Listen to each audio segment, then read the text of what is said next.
मित्रों, आज हम पारलौकिक जगत के उन रहस्यों की बात करते हैं जिनका जानना हमारे लिए आवश्यक है।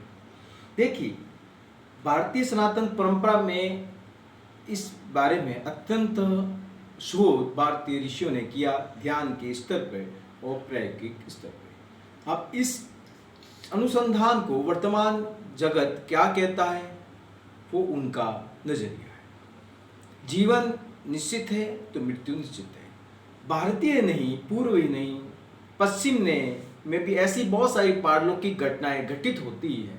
और यदि आप इंटरनेट का, जब पूरा विश्व संकुचित हो गया, सिमट गया है केवल एक मोबाइल में ही कि कंप्यूटर में, आप देख सकते हैं बहुत सारी ऐसी घटनाएं यूएसए, यूके और पूरे पश्चिमी यूरोप, जापान, ऑस्ट्रेलिया में घटित होती है, जिसे हॉन्टेड प्लेस नाम से जानते हैं, जहां मृत्यु के बाद में कुछ ऐसी पारलौकिक घटनाएं घटित होती है। उन मकानों में ना तो कोई रहना पसंद करता है, न उन स्थानों पे कोई जाना पसंद करता है। यदि वहां पे किसी ने हट दिखा के जाने रहने के प्रयास किया तो उसको या तो पागल होना पड़ा या मृत्यु से साक्षात्कार होना पड़ा। तो उन चीज़ों पर विज्ञान के बाद भी प्रश्न नहीं है। उन्हें कोई पारलौकिक जगत की चीज़ें कहती हैं, कोई ने तीसरा आयाम कहता है। इसके बारे में भारतीय ऋषियों ने, यदि आप बहुत गहन अनुसंधान किया, यदि आप विशेष रूप से गरुड़ पुराण को देखें तो इसमें इस बारे में बहुत ही विशद वर्णन है। इन पर भौतिक जगत पर इन चीज़ों को प्रूव ये नहीं किया जा सकता, क्योंकि उनका तल, उनका आयाम एक अलग स्तर पे है और भौतिक जगत का आयाम एक अलग स्तर। इनको केवल महसूस किया जा सकता है। जीवन होने के जिनके साथ ये घटनाएं घटित होती है वो ही इनके बारे में इनके प्रत्यक्ष प्रमाण है।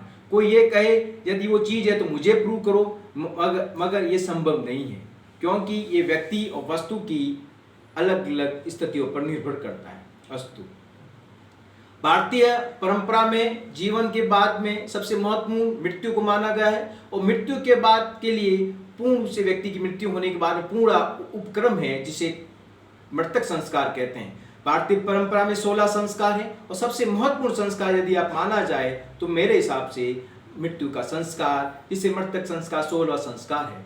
यदि सही रूप से मृतक संस्कारों को फॉलो नहीं किया जाए, केवल इसे दक्यानुसी मान के हटा दिया जाए, इस पर ध्यान, और वैसे ही ध्यान दिया नहीं जा रहा है। लोग शादियों के अंदर करोड़ रुपए खर्च करते हैं, मगर क्या उसी व्यक्ति के मृत्यु के लिए उन संस्कारों पर ध्यान दिया जाता है? नहीं दिया जाता। ऐसी कंडीशन में वो जो सूक्ष्म जीव, जिसे सूक्ष्म जीव या सूक्ष्म ऊर्जा कह सकती हैं, व्यक्ति के मृत्यु के बारे में वो संस्कार, वो कुछ यादें अपने सूक्ष्म के साथ, क्योंकि इस शरीर के 5 स्तर हैं। हम जो देखते हैं भौतिक स्तर, वो तो समाप्त हो जाता है, मगर 4 स्तरों के साथ वो व्यक्ति जाता है। उसकी इच्छाएं, उसकी वासनाएं, उसकी कामनाएं वहीं रहती है। जब तक अपनी इच्छाएं और वासनाओं से वो मुक्त नहीं हो पाता, तब तक उसको शांति नहीं मिल पाती। तो उन्हीं चीज़ों के साथ भटकता है जहाँ वो पसंद करता था, जहाँ वो रहता था। इसलिए समय रहते ही भारतीय जगत ने यह कहा है कि व्यक्ति को ध्यान के द्वारा उन चीज़ों से मुक्त होना चाहिए जिसके प्रति उसका मोह है, चाहे व्यक्ति के प्रति है चाहे वस्तु के प्रति। उसे मुक्त नहीं हुआ तो जहां पर वो रह रहा है, जैसे उसकी सोच है, उसी के आसपास वो बाधित हो जाता है, बंधित हो जाता है अपनी ऊर्जा से।